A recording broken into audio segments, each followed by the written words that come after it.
Okay, so finishing up number 39, we had our V2Fx. We now need to find our V2Fy. So M1V1 initial y, M2V2 initial y will equal M1V1 final y plus M2V2 final y. Initially in the y, neither of them are moving, and the m's cancel. So you end up, you're looking for V2 final y. It will be equal to negative V1 final, and the y is sine theta. So V2 final y will equal negative 9.56 meters per second, sine of 29.7. V2 final y should end up equaling negative 4.737 meters per second. So if you go up and look here, the negative is simply meaning the opposite direction. So the first one was going down, so this one's going up.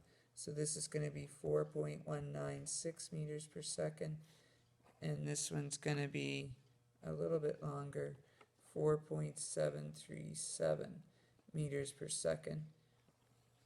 So this is going to be your V2 final. When you square them and add them together and take the square root, you get 6.328 meters per second.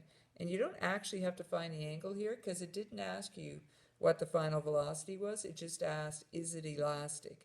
So if they don't ask what the final velocity is, you don't need the angle. You just need the size of the velocity.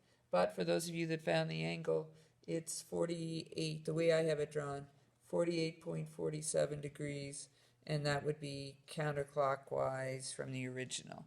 Okay, but once you have V2F, now you want to see, is it elastic? So 1/2 M1V1 initial squared plus 1/2 M2V2 initial squared equals 1/2 M1V1 final squared plus 1/2 M2V2 final squared. This wasn't moving initially, so it just goes to 0. Now you have a choice. You could cancel out the m's, but if you do, your final units won't be in joules. Okay, they'll be in meters squared per second squared. So you might want to leave it in because kinetic energy is supposed to be measured in joules. V1 initial was 12.5 meters per second. Don't forget to square that.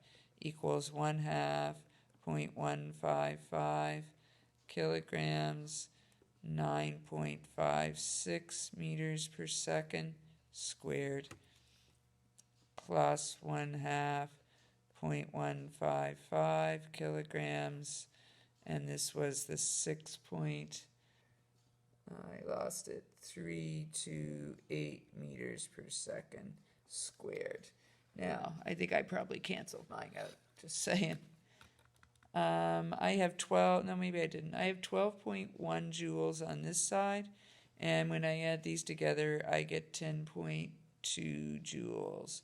So put a line through it and say inelastic, assuming I can trust my previous math. All right, there's one more, number 40. Car A with a mass of 1735 kilograms was traveling north. Okay, so 40. So car A, mass 1735 kilograms, is traveling north. So VA initial 45.5 kilometers per hour.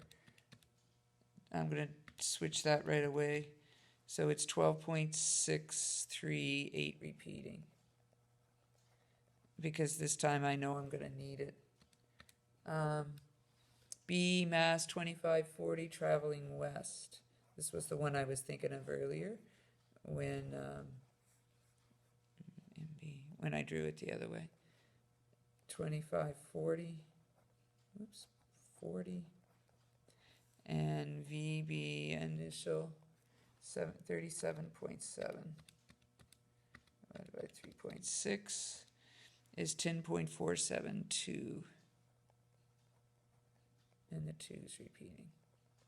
Okay, and it wants to know, so they stick together after the collision, what's their combined momentum was it elastic or inelastic? And they do want you to prove it mathematically.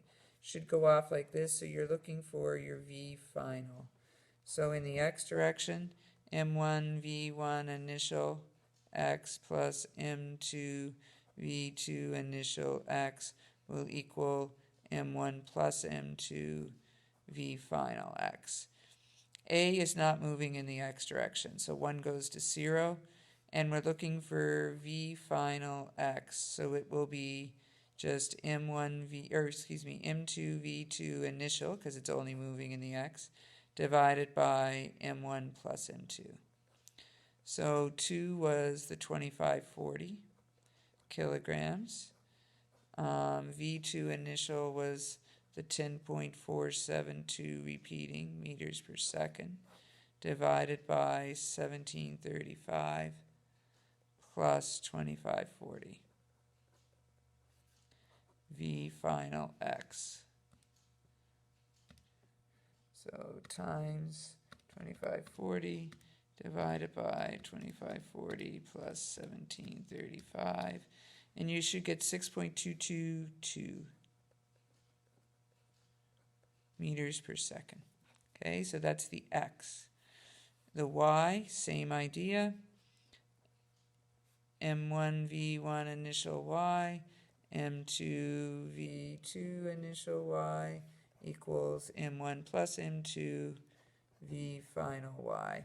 This time it's the 2 that goes to 0, and you're looking for V2 final y, so it will be M1 V1 initial over M1 plus M2.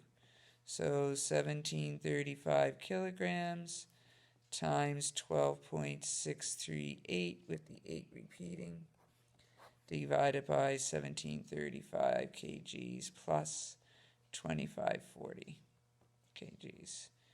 V2 final y should equal, so if I divide this by, no, that's not going to work. So 25, what's on top this time? 1735. 1735 times divided by brackets 1735 plus 2540.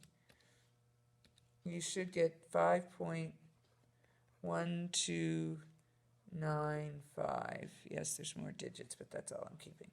Okay, and then once you have that, you're going to put them together. They both worked out to be positive, so the way that we have it drawn, so V final, I didn't keep my earlier numbers, shoot, squared plus 6.221, this one's going to be rounded, take the square root, you should get something like 8.063 meters per second. And the angle, and again I didn't keep that, I'm not doing so great here, flip times, that's my y, 5.1295 inverse. I get an angle of 39.5 degrees. 5.1. So at, it'd be square bracket, west 39.507, and that would be north. And my decimal's probably off a little because I didn't keep all my numbers. So that's VF. It wants to know what's their combined momentum, so you would take that and multiply it by their combined masses.